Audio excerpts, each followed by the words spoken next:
So this time, we'd like to ask the Rab, do you have any questions for 2015? Okay, please. On site 24, Slide 24, if you, this is more, I don't know if I ever got the final, what would I have gotten, final feasibility study? Yes. You would have gotten, right now we're going into proposed plan, but it would have been the Feasibility study. final feasibility study, correct? Okay, because I have to go look and see if I got that thing, because Okay. I had one question that was kind of minor, but I was interested and I don't recall reading an answer to it. There is one monitoring well close to the bay on the other side of Avenue M, or is it N? and you mean? Yeah. Okay. And it's got very slightly elevated VOCs in something 100 to 150 parts or something like that. But there's no treatment plan for that spot, or at least that area. So is that an area that is going to depend on the pollution dilution solution? Well, no, yeah. Danielle, do you know enough from the way she phrased the question to answer that? Yeah. Danielle's the project manager for Site 24. So, okay, the feasibility study, the point of that is just to look at different options. So it's not really intended to be a complete design, is what you're looking at. You know, so even though it says... No, but I asked a specific question. No, I understand that. You're talking about that little plume. So just, you're right, we didn't point it out because we're anticipating that the levels are low enough that it doesn't actually require active remediation. However, we are doing a soil gas investigation to make sure that, you know, there's no vapor intrusion from that area. So right now, we're not anticipating that it's going to require any active remediation, but we're not really going to know that until we actually complete the remedial design.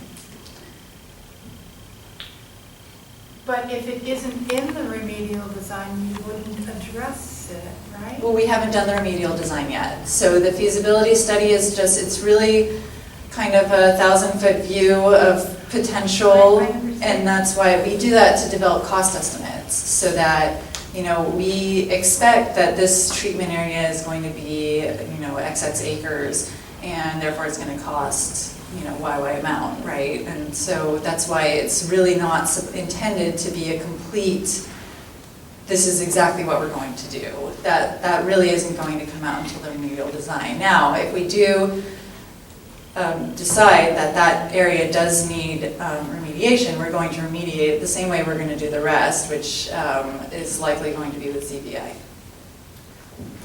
Zero But if baled you- iron. Yeah, sorry. Yeah, no, I understand. Are you going to use it as a vapor barrier? Not a vapor, yeah. as a- Vapor barrier is No. likely not going to be the chosen remedy. You're going to try to inject it? Yes. If we use ZBI, it will be ejected. But not nano? No. Probably not. Not nano. Why, are you a fan of nano? No. Oh, okay.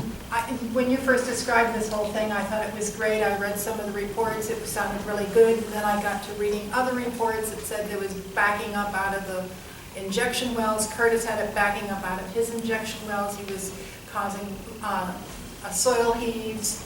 And Alameda? Yeah, Oh. it can be quite messy if it's not done right. And then the DTSC said that there's a health problem associated with it for workers, and workers shouldn't be exposed to it. And I just said, oh, this is too bad. This is great stuff, and it's a disaster. So I'm not a fan of it. But I'm also concerned about injecting into porous soils like this, because there has been, and the Navy ignores this, says that it isn't effective. Your radius of influence is like 3 feet instead of 7.5, which you depend upon for this. But that's beside the point. I had asked a question in that comment letter and it never got answered, and I was wondering, sometimes they don't get answered, but because that was so low and so close to the bay, you're just ignoring it? Or No. but when the proposed plan comes out, the proposed plan's not going to talk about that site because it's not even in. That's correct. It's not even in the area anymore. It is still within the Site 24, and it will be addressed with the record of decision. So when we do the design, it all has to do with the remedial goals. So if it's below the remedial goals, then it's acceptable and we're not going to remediate it. I'll have to go back and check, because the line for the remediation area does not go up to the riprap anymore, and it did. And it did. Yeah, and that's what I'm talking about. That line is not, it's meant for our cost estimating purposes to evaluate the possible options. The actual extent of where we do active remediation, that's going to be defined by our, engineers and lots of designs and figures and things like that, which is going to be in our remedial design.